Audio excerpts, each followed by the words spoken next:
तो राफेल को लेकर डील होने की उम्मीद है और प्रधानमंत्री का दौरा इस वजह से भी अहम है क्योंकि कई और ये तस्वीर आप देखिए, प्रधानमंत्री नरेंद्र मोदी रवाना हो रहे हैं फ्रांस और स्लोवाकिया के दौरे पर। प्रधानमंत्री नरेंद्र मोदी फ्रांस के 3 शहरों का दौरा करेंगे, इसमें G7 समिट में भी शामिल होंगे। तो तस्वीरें आपको दिखा रहे हैं, देखिए G7 समिट बेहद इस बार खास होने वाला है। खास तौर पर फ्रांस के दौरे की बात करें तो पीएम मोदी का ये फ्रांस दौरा इसीलिए खास हो जाता है क्योंकि रक्षा के क्षेत्र में कहा जा रहा है कि भारत को बड़ी उपलब्धि यहां पर हासिल हो सकती है और यही वजह है कि सिर्फ भारत और फ्रांस नहीं, पूरी दुनिया की निगाहें इस डील पर टिकी हुई है। फाइटर जेट्स को लेकर कहा जा रहा है कि यहां पर एक बड़ी डील हो जा सकती है। इंफ्रास्ट्रक्चर और AI को लेकर भी बड़ी डील भारत और फ्रांस के बीच में होने वाली है और इस दौरे के दौरान तमाम बड़े CEO और इन्वेस्टर्स से मुलाकात भी पीएम मोदी की होगी। तो प्रधानमंत्री का दौरा बेहद अहम, खास करके G7 देशों के राष्ट्राध्यक्षों से भी प्रधानमंत्री नरेंद्र मोदी मुलाकात करेंगे और कई देशों के साथ द्विपक्षीय बातचीत भी G7 समिट के इतर हो सकती है। इस बात को लेकर भी मिनिस्ट्री ऑफ एक्सटर्नल अफेयर्स के प्रवक्ता CB जॉर्ज की तरफ से जानकारी दी गई है।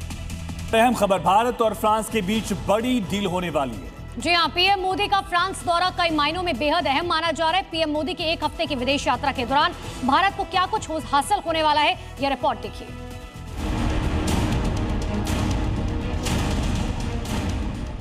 प्रधानमंत्री नरेंद्र मोदी आज से करीब हफ्ते भर की विदेश यात्रा पर हैं। विदेश मंत्रालय की ओर से दी गई जानकारी के अनुसार पीएम मोदी आज फ्रांस और स्लोवाकिया की हफ्ते भर लंबी यात्रा पर हैं। प्रधानमंत्री मोदी 16 से 17 जून को फ्रांस के एवियन में आयोजित होने वाली G7 शिखर सम्मेलन में हिस्सा लेंगे। यात्रा के पहले चरण में पीएम मोदी 13 से 14 जून को फ्रांस के नीस शहर का दौरा करेंगे, जबकि 16 से 19 जून के बीच वो एवियन और पेरिस की यात्रा पर रहेंगे। मंत्रालय के मुताबिक प्रधानमंत्री 14 जून को फ्रांस के स्लोवाकिया की यात्रा पर रवाना होंगे और 16 जून को फिर से फ्रांस जाएंगे। पीएम मोदी के फ्रांस दौरे पर राफेल को लेकर बड़ी डील हो सकती है। जानकारी के मुताबिक फ्रांस मेक इन इंडिया के तहत multi role fighter aircraft MRFA project को आगे बढ़ाने पर विचार कर रहा है और इन जेट्स में भारतीय हथियार प्रणालियों को शामिल करने में कोई दिक्कत नहीं होनी चाहिए। MRFA प्रोजेक्ट के तहत फ्रांस की प्रमुख रक्षा कंपनी डसॉल्ट एविएशन 18 राफेल विमान फ्लाई अवे स्थिति में सप्लाई करेगी और बाकी विमानों का निर्माण भारत में किया जाएगा,